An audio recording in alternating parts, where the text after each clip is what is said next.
بسم اللہ الرحمن الرحیم۔ اللہ تبارک و تعالیٰ کے نام سے شروع کرتے ہیں جو بہت مہربان نہایت رحم والا ہے۔ الحمدللہ حضرت ابن عباس رضی اللہ تعالیٰ عنہ کی حدیث چل رہی تھی جس میں عبد القیس کا وفد بارگاہ رسالت میں حاضر ہوا اور انہوں نے نبی کریم صلی اللہ علیہ وسلم سے ایک فیصلہ کن امر کی تلقین کی درخواست کی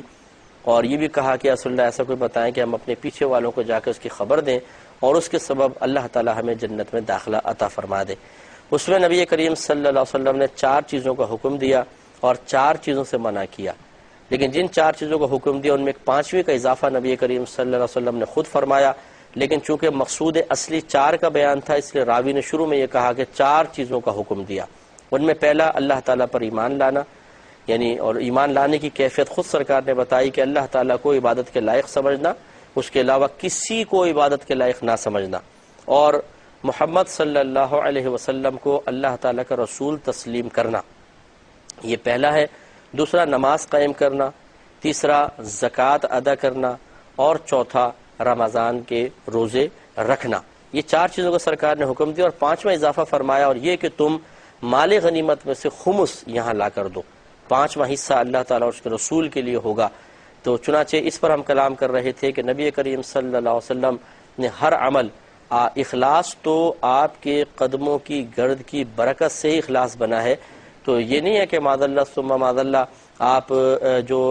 جہاد وغیرہ کر رہے تھے اس کا بدلہ مال غنیمت کے طور پہ لے رہے تھے، ایسا نہیں ہے، بلکہ یہ تو اللہ تعالیٰ کی طرف سے مختص کیا گیا، اللہ تعالیٰ نے مقرر فرمایا، جس سے معلوم ہوا کہ نبی کریم صلی اللہ علیہ وسلم یقیناً اللہ کی رضا کے لیے تمام معاملات فرما رہے ہیں اور اس کے بدلے میں اللہ تعالیٰ نے آپ کے لیے مال غنیمت میں سے 5واں حصہ مقرر کیا۔ تو کسی نیک عمل کے لیے اپنے آپ کو جو بہت ضروری بھی ہو مخصوص کر دینے کے بعد اگر انسان اپنے دیگر جو ضروریات ہیں ان کی تکمیل کے لیے کوئی فائدے حاصل کر رہا ہے تو یہ فائدے حاصل کرنا کوئی معیوب اور معتوب نہیں۔ اگر یہ بری چیز ہوتی تو اللہ تبارک و تعالیٰ اس کا انتخاب اپنے حبیب کریم صلی اللہ علیہ وسلم کے لیے کبھی بھی نہ فرماتا۔ اور میں نے دیگر پچھلے پروگرام میں مثالیں دی تھیں کہ حضرت ابوبکر صدیق رضی اللہ تعالی عنہ کا معاملہ، اس طرح مجاہدین کی تنخواہوں کا معاملہ ہم ذکر کر چکے ہیں، بالاختصار اشارہ ہی کافی ہے، لیکن میں نے جو اصول عرض کیا وہ ضرور یاد رکھیے گا کہ دین کا وہ کام جو واقعی دین کے لیے ضروری قرار پائے، ہر کام دین کے لیے ضروری نہیں ہوتا ہے، جو واقعی ضروری قرار پائے، اور ضروری کا مطلب کیا ہے کہ اگر وہ نہ ہو تو دین کا معاملہ جو ہے وہ تنزلی کا شدید شکار ہو جائے اور دین کا توازن بگڑ جائے گا، تو وہاں پر اگر کوئی شخص اپنے آپ کو بالکل فارغ کرتا ہے، دین کے کام کے لیے مخصوص کر دیتا ہے، اور پھر اس مخصوص کرنے کے بعد جب وہ یہ دیکھتا ہے کہ میں کسب معاش کے لیے بالکل فارغ نہیں ہو پا رہا ہوں تو میرا گزارا کیسے ہوگا، اور پھر وہ اس کے کچھ فائدے حاصل کر لیتا ہے صرف اپنے آپ کو دین کے لیے مخصوص اور مختص کر دینے کی غرض سے، تو اس میں کوئی حرج نہیں ہے، اس شخص کو انشاءاللہ ثواب بھی ملے گا اور اس میں کوئی گرفت کا پہلو نہیں ہے، بلکہ اس پر تانا زنی کرنا کہ یار دیکھو یہ امام حضرات کماتے دھماتے کچھ بھی نہیں، مسجدوں میں آگے بیٹھ گئے اور نمازیں پڑھا رہے ہیں اور پیسے لے رہے ہیں، معاذ اللہ صبح معاذ اللہ بھی آپ کے پیٹ میں درد کس وجہ سے ہو رہا ہے، تنخواہ آپ جا کر ان کو دے رہے ہیں۔ یہ پوری تفصیل سننے والا اگر سن لے تو اس کو توبہ کرنے کی توفیق حاصل ہو جائے کہ بعض اوقات مطلب الٹا سیدھا کلام کرنا ہمارے لیے بہت آسان ہوتا ہے، لیکن اس کلام کی جیسے میں نے بتایا تھا کہ قباحت کی گہرائی پر ہماری نگاہ نہیں ہوتی، جہالت کی بنا پر، تو ہم بعض اوقات اس قسم کے جملے کہہ کر ٹارگٹ ایک گروپ یا گروہ ہوتا ہے، لیکن ہمارا الزام پہنچتا ہے بعض اوقات نبیوں تک پہنچ جاتا ہے، صحابہ کرام تک پہنچ جاتا ہے، ہم اولیاء عظام کی توہین کے مرتکب ہو رہے ہوتے ہیں لیکن ہمیں پتہ نہیں ہوتا۔ یہ تو پھر تب پتہ چلے گا جب زبان سے نکلنے والے یہ جملے میدان محشر میں ہمارے لیے ذلت و رسوائی کا سبب بنیں گے۔ اس لیے پہلے کسی بھی چیز پہ تبصرہ آرائی سے پہلے تھوڑی سی عاجز انکساری کے ساتھ کسی عالم اور مفتی سے مشورہ کر لیں کہ بھائی میں جو کہہ رہا ہوں صحیح بھی ہے کہ نہیں ہے، یا میں کہوں کہ نہیں کہوں، کہہ رہا ہوں تو الگ بات ہے، میں کہوں یا نہ کہوں، پھر آپ کوئی تبصرہ آرائی کریں وہ ایک الگ بات ہے۔ تو اپنے آپ کو بہت زیادہ ذہین سمجھنے والے ہم نے دیکھا ٹھوکریں کھاتے ہیں، علماء کی صحبت میں رہا جائے اور اس قسم کے معاملات پر تبصرہ آرائی کرنے سے پہلے ان کی ہدایات حاصل کر لی جائیں تو کبھی بھی انسان نہ رسوا ہوگا نہ شرمندہ ہوگا اور نہ میدان محشر میں اس کو ذلت و رسوائی کا سامنا کرنا پڑے گا۔ اس کے بعد راوی کہتے ہیں وَنَهَاهُمْ عَنْ أَرْبَعٍ، اور نبی کریم صلی اللہ علیہ وسلم نے انہیں 4 سے منع فرمایا۔ ہمارا کلام شاید آپ کو یاد ہو 2-3 پروگرام پہلے گزر چکا ہے کہ ان لوگوں نے مشروبات کے بارے میں سوال کیا تھا۔ حضرت ابن عباس نے فرمایا کہ سألوہ عن الاشرباتی، انہوں نے نبی کریم صلی اللہ علیہ وسلم سے مشروبات کے بارے میں سوال کیا۔ جو میں نے آپ کو سمجھایا تھا کہ مشروبات سے مراد یہاں شرابیں تھیں اور نشہ آور چیزیں تھیں، اور ان کے متعلق سوال کرنا مقصود نہیں تھا۔ اصل میں اس کی حرمت جب نازل ہو گئی تھی تو جن برتنوں میں شراب پی جاتی تھی اس کے بارے میں سوال کرنا مقصود تھا۔ یا رسول اللہ مشروب تو منع ہو گیا، جس برتن میں شراب پی جاتی تھی کیا اس کا استعمال ہمارے لیے جائز ہے یا نہیں ہے؟ یہ مفہوم اس میں پوشیدہ اس لیے مانا گیا کہ آگے جو نبی کریم صلی اللہ علیہ وسلم نے جواب دیا وہ عین مشروبات کے بارے میں نہیں تھا، بلکہ مشروبات جن برتنوں میں پیے جاتے تھے ان کے بارے میں جواب دیا۔ اور ایسا نہیں ہو سکتا کہ معاذ اللہ جسے ہم کہتے ہیں سوال چنا جواب گیہوں، کہ سوال کچھ کر رہے ہیں سرکار نے کیا معاذ اللہ دوسرا جواب دے دیا، ایسا نہیں ہے۔ اس کا مطلب ہے کہ ان کا مقصود یہی تھا، یا رسول اللہ یہ جو ہم مشروبات جن برتنوں میں پیتے رہے ہیں اور وہ مشروبات اب منع کر دیے گئے ہیں تو برتن کا کیا حکم ہوگا؟ لہذا سرکار نے 4 برتنوں سے منع فرمایا۔ پہلا فرمایا کہ حنتم، یعنی عن الحنتمی والدبائی والنقیری والمزفتی۔ حنتم کہتے ہیں ایک سبز رنگ کا پیالہ ہوتا تھا جس میں وہ شراب پیتے تھے، سرکار نے اس پیالے کو منع کیا۔ دوسرا دبا یہ اصل میں کدو شریف جو ہوتا ہے، جیسے کدو، اس کو یہ اوپر سے تھوڑا سا کاٹتے تھے، کاٹنے کے بعد اس کا گودا پورا نکال کر ایک خول سا بن جاتا تھا برتن ٹائپ، اس کو سکھا لیتے تھے اور اس میں پھر شراب ڈال کے وہ پیتے تھے، تو اس کو کہتے تھے دبا، سرکار نے منع فرمایا۔ نقیر کہتے تھے یہ کھجور کے تنے کاٹتے تھے، یہ جیسے اب یہ ٹھوس تنا ہاتھ میں آ گیا، ایسا گول ہے اوپر سے نیچے جیسے ہوتا ہے تنا اتنا بڑا، اب اس کو بیچ میں سے کھوکھلا کرنا شروع کرتے تھے، نیچے تک لاتے تھے تو یہ بھی ایک پیالہ جیسے بنتا تھا، اس میں پھر شراب ڈال کے پیتے تھے، اس کو کہتے تھے نقیر۔ اور مزفت یہ بھی ایک پیالہ ہوتا تھا، نیچے تارکول لگایا ہوتا تھا، تارکول والا پیالہ کہلاتا تھا، اس کو مزفت کہتے تھے۔ یہ 4 برتن جو تھے استعمال ہوتے تھے۔ راوی کہتے ہیں ربما قال المقیر، اور نبی کریم صلی اللہ علیہ وسلم نے بعض اوقات مزفت کے بجائے مقیر بیان کیا ہے، یعنی مزفت وہی تارکل والا پیالہ، معنی ایک ہی ہے لیکن لفظ 2 راوی کہتے ہیں استعمال ہوئے۔ تو سرکار نے ان 4 برتنوں سے منع فرمایا۔ تو کیوں منع کیا؟ دیکھیں یہ آگے حدیث آ جائے گی، نبی کریم صلی اللہ علیہ وسلم نے فرمایا کہ بعد میں کہ میں نے تمہیں شراب والے برتنوں کے استعمال سے منع کیا تھا لیکن اب میں تمہیں اجازت دیتا ہوں۔ مسئلہ یہ تھا کہ یہ دور وہ تھا کہ جس میں ابھی قریب شراب منع ہوئی تھی۔ نبی کریم صلی اللہ علیہ وسلم نے اللہ تعالیٰ کے حکم سے حکمتاً یہ معاملہ اختیار فرمایا کہ شراب چونکہ ایک عرصہ دراز سے پی جا رہی تھی اور اس کی طبیعتوں میں عادت تھی جو رچ بس گئی تھی، راسخ ہو گئی تھی، ہر ایک نہیں پیتے تھے لیکن اکثر پیتے تھے، تو نبی کریم صلی اللہ علیہ وسلم نے یہ حکمت اختیار فرمائی کہ شرابیں تو منع فرمائی لیکن ان برتنوں کے بھی استعمال کو منع کر دیا کہ جن کو دیکھ کر شراب یاد آ سکتی تھی اور یاد آنے پر طبیعت جوش مارتی اور شراب کی طرف مائل کرتی۔ تو چنانچہ پہلے برتن منع کر دیے، پھر جب یہ لوگ شراب چھوڑنے کے عادی ہو گئے، طبیعت بدل گئی،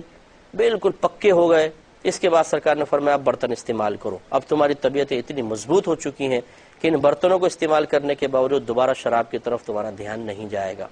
یہ وہ بنیادی اصول ہے کہ جو ہمیں بھی اختیار کرنا چاہیے، خصوصاً اپنی اصلاح کے لیے، کسی کی اصلاح کے لیے، کہ اگر آپ چاہتے ہیں کہ میں گناہ چھوڑ دوں،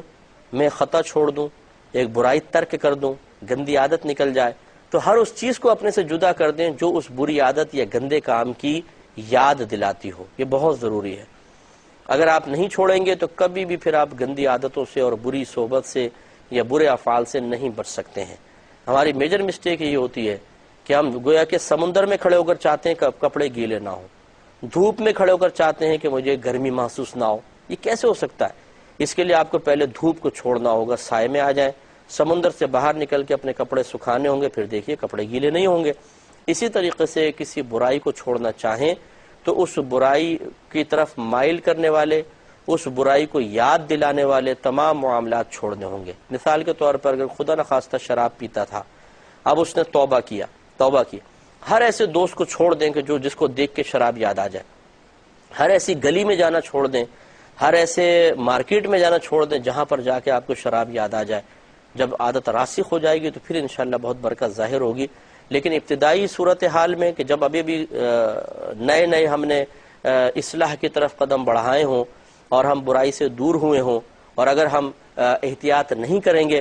تو پھر بعض اوقات طبیعت کو کنٹرول کرنا، روکنا مشکل ہو جاتا ہے۔ ایسا لگتا ہے انسان بے بس ہو گیا ہے، بالکل جیسے کسی نے ہاتھ پاؤں باندھ دیے ہیں، اور پھر ہمارے بھائی بھولے پن سے کہتے ہیں کہ مجھ سے آپ بچنا تو چاہتے ہیں، پتہ نہیں کیا ہو جاتا ہے، ایسا لگتا ہے کسی نے ہمیں باندھ دیا، بے بس کر دیا۔ بھائی باندھا نہیں ہے، بے بس نہیں کیا، اصل میں آپ اپنی طبیعت اور کیفیت پر غالب آنا ابھی تک نہیں سیکھ پائے ہیں، اور یہ سب سے امپورٹنٹ چیز ہوتی ہے کہ انسان اپنی طبیعت پہ غالب آنا سیکھے، اپنی کیفیات پر غالب آنا سیکھے۔ جس نے طبیعت کے تقاضے کو شکست دے دی، جس نے کیفیت کو مغلوب کر دیا، جس نے نفس و شیطان کے مطالبے کو رد کرنے میں کامیابی حاصل کر لی، وہ بزرگی پاتا ہے، اور جو فوراً طبعی تقاضے کو قبول کر لیتا ہے وہ مارا جاتا ہے۔ تو اس سلسلے میں ہمارا مشورہ یہ ہوگا، اگر کوئی بھائی یا بہن ایسے ہیں جو کوئی گناہ چھوڑنا چاہتے ہیں لیکن چھٹتا نہیں ہے، آپ اس گناہ کی طرف تو توجہ رکھیں، چھوڑنے کی کوشش کریں، لیکن ہمارا مشورہ مان لیں۔ آپ ابتدا اس طرح کریں کہ دن میں اپنے نفس کی 3 ایسی خواہشات کو رد کریں کہ جو چاہے گناہ نہ ہو، جائز ہو، اس کو رد کرنے کی عادت بنائیں۔ مثال کے طور پر آپ بیٹھے تھے، دل چاہے چائے پینی چاہیے، آپ فوراً کہیں نہیں چائے نہیں پیوں گا، آج پیوں گا ہی نہیں چائے، آپ نے رد کر دیا۔ ٹھنڈا پانی پینے کو دل چاہا، نفس نے کہا ٹھنڈا پانی پلا دے، آپ نے کہا نہیں آج تو ٹھنڈا پانی پینا ہی نہیں، گرم پیوں گا، مٹکے کا پی لوں گا اور باہر نلکے کا پی لوں گا، ٹھنڈا نہیں پلاؤں گا۔ 2 چیزیں ہو گئی۔ تیسرا، دل چاہ رہا ہے لیٹ جاؤں، آپ کہیں کہ نہیں آج تو تجھے 2 گھنٹے میں لٹاؤں گا ہی نہیں۔ یہ 3 چیزیں آپ نے ایک دن میں بس 3 اس طرح رد کریں۔ آپ جب آپ اس کے عادی بن جائیں 1 ہفتے تک، پھر ان میں اضافہ کر دیں، 4، 5، 6۔ آپ یہ دیکھیں گے اصل مسئلہ یہ ہے کہ کچھ عرصے بعد آپ یہ دیکھیں گے کہ آپ کے اندر گناہ چھوڑنے کی قدرت اور طاقت پیدا ہو گئی ہے۔ حکمت یہ ہے اس میں کہ انسان اپنے نفس کی خواہشات کو، یا یہ کہہ لیں نفس کو شکست دینے سے عاجز آ جاتا ہے، وہ ہار مان جاتا ہے نفس کی خواہشات کے سامنے، اور یہ پے در پہ جب ہم نفس کی باتیں مانتے رہتے ہیں تو دل میں ایک کثافت، ایک گندگی پیدا ہو جاتی ہے جو ہمیں بالکل بے بس اور لاچار سا کر دیتی ہے۔ اس گندگی کو ختم کرنے کے لیے نورانیت کی ضرورت ہے، ایک روحانی پاور کی، قوت کی ضرورت ہے، اور وہ آتی ہے صرف مخالفت نفس سے۔ تو اس کی ابتدا آپ یہاں سے کریں۔ گناہ چھوڑنا بہت مشکل کام ہے، وہ بھی ہوگا انشاءاللہ آسان، لیکن پہلے آسان کو اختیار کر لیں تاکہ ایسے سے آپ مشکل تک پہنچ جائیں۔ جب آپ اپنی 3 نفسانی خواہشات کو روکیں گے، جن کا روکنا بظاہر آسان ہے، تو آپ کو اپنے کامل ہونے کا احساس ہوگا، ایک فاتح ہونے کا احساس ہوگا، کسی پر غالب آنے کا احساس ہوگا۔ آپ کامیاب اپنے آپ کو محسوس کریں گے کہ میں نے 3 خواہشیں رد کر دی، یہ دل میں ایک نور پیدا کریں گی۔ آپ یہ دیکھیں گے اگر آپ چاہیں تو پھر 4تھی خواہش بڑے آسانی سے، 3 خواہشوں میں شاید نفس زور لگائے گا، لیکن جب آپ یہ 3 خواہشوں کا رد کر دیں گے تو اتنی پاور آپ کو محسوس ہوگی کہ آپ بآسانی 2 اور خواہشوں کو بھی رد کر سکتے ہیں۔ 1 ہفتے تک 3 کو رد کریں، پھر اضافہ کر لیں، 6 کر دیں، پھر 8 کر دیں۔ کچھ عرصے آپ ایسا چلتے رہیں تو آپ یہ دیکھیں گے کہ پھر نفس مطیع اور فرمانبردار ہونا شروع ہو جائے گا۔ آپ اس سے کچھ کہیں گے، یہ جواب میں مقابلہ بازی نہیں کرے گا، بہت زیادہ ضد نہیں کرے گا، اور فوراً کہنا مان لے گا۔ جب یہ آپ کی جائز خواہشوں کے سلسلے میں آپ اس پہ استقامت پذیر ہو جائیں، پھر آپ اس کو گناہ سے روک کر دیکھیں، انشاءاللہ جتنی پہلے مزاحمت کرتا تھا اور پہلے آپ کو بڑا مشکل محسوس ہوتا تھا، وہ مشکل محسوس نہیں ہوگا، بہت آسان ہو جائے گا۔ تو یوں لے کر آپ چلیں کہ جب نفس کو جائز مباح خواہشوں سے انسان روکتا ہے تو حرام خواہشوں سے روکنا بھی اس کے لیے آسان ہو جاتا ہے، اور جو اپنے نفس کو اس طرح کی مباح اور جائز خواہشات سے ہی نہیں روک سکتا تو پھر وہ حرام خواہشات سے کیسے روکے گا؟ اس بنیادی اصول کو سمجھ کر عمل کرنے کی ضرورت ہے، خالی سوچیں نہیں، عمل کر جائیں۔ 3 چیزیں روزانہ نوٹ کریں، اپنی ڈائری اپنے پاس لے لیں، 3 چیزوں کے سلسلے میں نفس کا رد کریں اور رد کر کے لکھ لیں۔ مثلا آپ نے چائے چھوڑی، نمبر 1 چائے، آج میں نے چائے چھوڑی ہے، دوسرا میں لیٹا نہیں ہوں، تیسرا آپ گھر میں بیٹھے ہیں، دل چاہ چلے یار باہر آوازیں آ رہی ہیں دوستوں کی، وہاں چلتا ہوں، آپ نے روک لیا کہ نہیں آج دوستوں سے ملنا ہی نہیں، اللہ کی رضا کے لیے آپ نے لکھ لیا یہ۔ تو اس طرح آپ یہ ریکارڈ اپنا بنائیں، 3 آپ نے خواہشیں روکی۔ 1 ہفتے کے اندر اگر 7 دن ہے تو 7 یا 21 خواہشیں آپ نے روکی ہیں، یہ کوئی معمولی چیز نہیں ہے، 21 خواہشیں روکنا۔ ہمارے تو صورتحال یہ ہوتی ہے کہ ہم ایسے نفس کے اشارے پہ چل رہے ہوتے ہیں، نفس کہتا ہے بیٹھ جاؤ، بیٹھ جاتے ہیں، ٹیک لگاؤ، ٹیک لگا لیتے ہیں، چائے پیو، بھائی چائے بنا کے لانا ذرا، ٹھنڈا پی لو، بھائی پانی پلانا ٹھنڈا لانا برف ڈال کے، میٹھا کھانے کو کوئی میٹھی چیز ہے گھر میں؟ جیسا نفس بولتا ہے فوراً زبان سے نکلتا ہے ہمارے. ہم نفس کی خواہشات کو رد کرنے کے لیے ذہنی طور پہ تیار ہی نہیں ہے، تو پھر سر چڑھ کے تو بولے گا، گناہ کیسے چھوڑوا سکتے ہیں؟ تو اس لیے ابتدا کریں مباح خواہشات کو روکنے سے. انشاءاللہ ایک وقت آئے گا کہ آپ اپنے اندر بزرگی کے وہ اثرات محسوس کریں گے کہ جو کبھی بزرگوں کا حصہ رہے اور ہم کتابوں کے اندر پڑھتے رہے ہیں، تو انشاءاللہ ہمارے لیے بھی آسان ہو جائے گا. نبی کریم صلی اللہ علیہ وسلم نے یہ ہمیں بہترین تعلیم دی ہے، اس پہ ہمیں بھی عمل کرنا چاہیے. اس کے بعد راوی کہتے ہیں قالا، نبی کریم صلی اللہ علیہ وسلم نے ارشاد فرمایا کہ احفظوہن، ان باتوں کو اچھی طرح محفوظ کر لو، وَأَخْبِرُوا بِهِنَّ مَنْ وَرَاءَكُمْ، اور تم ان باتوں کی ان کو بھی خبر دے دو جو تمہارے پیچھے ہیں. اس سے بات معلوم ہوئی کہ ہر تبلیغ دین کرنے والے کے لیے باقاعدہ عالم دین ہونا کوئی ضروری نہیں ہے. جتنی معلومات حاصل ہوں انہیں تبدیل کیے بغیر، اپنے طرف سے ان میں تشریح کیے بغیر آپ دوسروں تک پہنچانا چاہیں تو بالکل پہنچا سکتے ہیں. یہ نبی کریم صلی اللہ علیہ وسلم کی طرف سے اجازت یافتہ ہے. یہ لوگ جب سرکار کی بارگاہ میں آئے، کون سے علماء ہیں؟